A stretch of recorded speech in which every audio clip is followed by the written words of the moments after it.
सुप्रभात। निस्बत की मजबूती।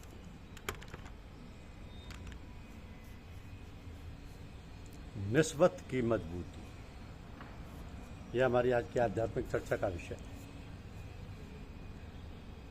निस्बत की मजबूती आती है अपने गुरु के माध्यम से, कड़ी दर कड़ी, दादा गुरु, परदादा गुरु, दादा परदादा गुरु से संबंध होने से। तो यदि किसी या किन्हीं कड़ियों से नाता टूट जाता है तो ना तो हमारी फरियाद परमात्मा तक पहुंच पाती है और ना ही वहां से कृपा की धार हम तक आती है। शायद निस्बत की मजबूती के लिए प्रत्येक दीक्षित साधक को वंशावली पढ़ने की हिदायत दी जाती है। यह अदब है। अदब या अखलाक या तमीज़, ये दो तरीके की होती है, एक बाहरी और दूसरी अंदरूनी। अब बाहरी अदब जैसे गुरु के पास कुछ भेंट लेकर जाना, उनके सामने बैठना, उनकी ओर पैर करके ना बैठना, उनके सामने किताब, मैगजीन, अखबार इत्यादि ना पढ़ना, उनकी आवाज़ से धीमी आवाज़ में कम अप्रासंगिक बातें करना, इत्यादि इत्यादि। और अंदरूनी अदब के तहत पीर की शक्ल को अपने हृदय में देखते रहना, उनके पाक कदमों में अपने सर को रखते रहना, उनकी याद में झुके रहना, उनके हिदायतों को अमल में लाते रहने से। तो यदि किसी के पास ज्ञान है परंतु उसे अमल में नहीं लाया जा रहा तो वह ज्ञानी, तो वह ज्ञानी हुआ ना। बहुत से लोग कहते हैं कि प्रार्थना करते हैं मगर वो कबूल नहीं होती।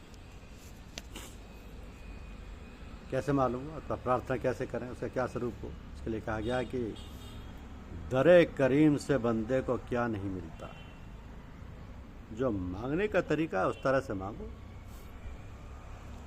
अब प्रश्न है कि प्रार्थना कैसे की जाए और किस तरह से मांगे। तो वस्तुतः मनुष्य के पास प्रार्थना की ऐसी दिव्य शक्ति है जिसके सहारे वो लोक परलोक की अनंत सिद्धियों का स्वामी तक बन सकता है। परमात्मा अथवा अपने इष्ट के प्रति अटल श्रद्धा और अटूट विश्वास ही प्रार्थी की प्रार्थना को फलीभूत करता है। मनुष्य प्रार्थना से सब कुछ प्राप्त कर सकता है, अपने को बदल सकता है। शुद्ध पवित्र मन एवं निष्ठापूर्वक की गई प्रार्थना कभी भी निष्फल नहीं हो सकती। प्रार्थना में बड़ी सामर्थ्य है। सच्ची प्रार्थना से मनुष्य में देवत्व का विकास होता है, उसमें विनम्रता आती है, उसमें ईश्वरीय गुणों का प्रादुर्भाव होने लगता है, उसकी कही हुई बातें सत्य होने लगती हैं। हम सब अपनी रक्षा तथा अभाव की पूर्ति के लिए उससे याचना और विनय करते हैं। प्रार्थना प्रयत्न एवं ईश्वरीय तत्व का सुंदर समन्वय है। सुखी और समुन्नत जीवन का यही आधार है। इस बात को उदाहरण देकर हम सब देखते हैं कि वास्तविक संत सदगुरु इसके प्रमाण स्वरूप हैं। यह आवश्यक नहीं कि प्रार्थना सदैव निष्काम हो, सकाम प्रार्थना का भी विधान। सांसारिक कामनाओं के लिए की गई प्रार्थना भी अपना संदेश परमात्मा तक पहुंचाती है, परंतु प्रार्थना का उपयोग परोपकार, आत्मकल्याण और जीवन लक्ष्य प्राप्ति के लिए भी श्रेष्ठकर हो सकता है। सद्बुद्धि से की गई प्रार्थना ही परमेश्वर की सच्ची उपासना है। यूं तो पत्थर की भी तकदीर बदल सकती है, शर्त यह है कि उसे दिल से तराशा जाए। तो प्रार्थना स्वीकार हो, उसके लिए अपने को शुद्ध एवं पवित्र बनाना होगा, झूठ और छल से अपने को दूर रखना होगा, परनिंदा और दोषारोपण से बचें, चरित्रवान बने।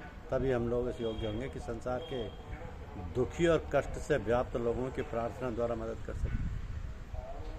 प्रार्थना करने में पूर्ण विश्वास, दृढ़ता एवं याचना होनी चाहिए। ये समझना चाहिए कि विधाता हमारी बात को बखूबी सुन रहा है और जिसमें हमारा भला हो, कल्याण हो, वैसा करे। जब कोई भी ईश्वर को आर्त हृदय से पुकारता है तो वह परम पिता उसके पास होता है। वो तो असीम अनंत दया कृपा का भंडार है। आर्त स्वरों में हृदय से की गई प्रार्थना का उत्तर तत्काल मिलता है। कई साधक स्वयं उसके प्रमाण हैं। भगवान तो परमपिता परमेश्वर है, वो बड़ा ही दयालु व कृपालु।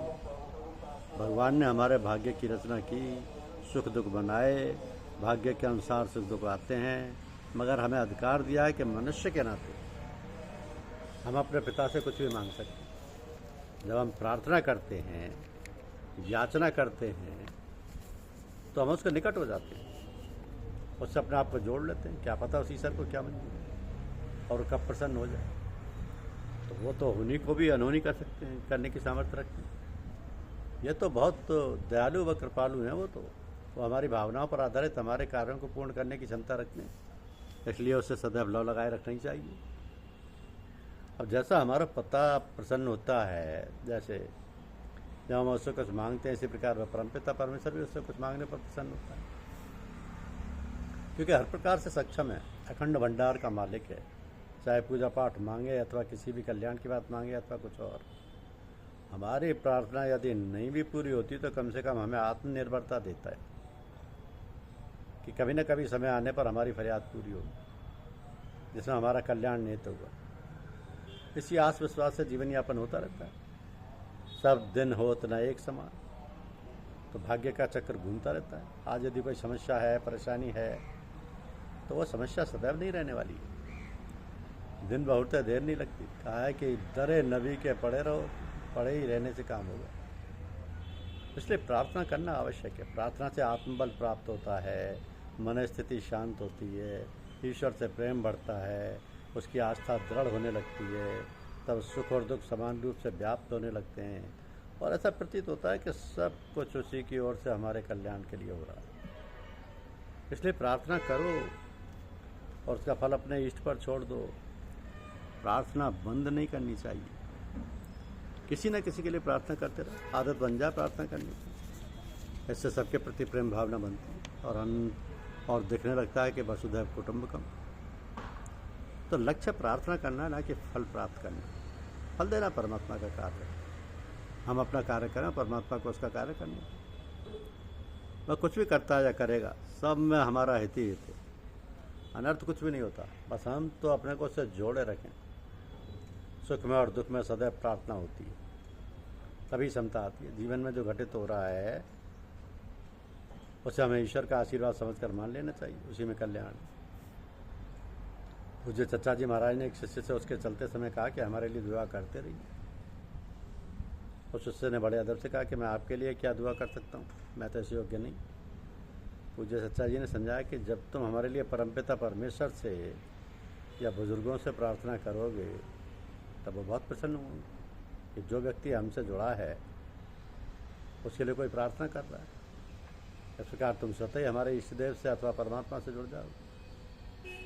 इस प्रकार बुजुर्गों से जुड़ जाने पर तुम्हारा कल्याण होगा और तुम्हारी कोई अन्य प्रार्थना भी जाने अनजाने में पूर्ण हो जाएगी। तो इस प्रकार नित्य प्रार्थना का बड़ा महत्व है।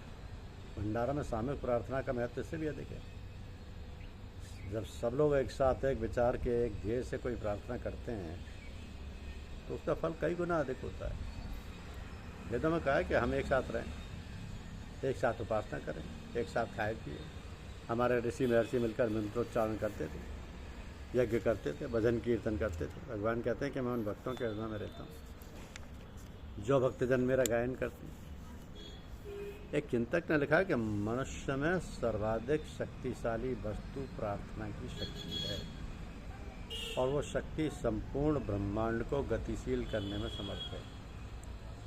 हमारे जैसे जो भाई लोग अवकाश प्राप्त हैं और अन्य भाई लोग जो प्रातः ध्यान के लिए उठते हैं, उनको तो विशेष रूप से सबके लिए प्रार्थना करनी चाहिए।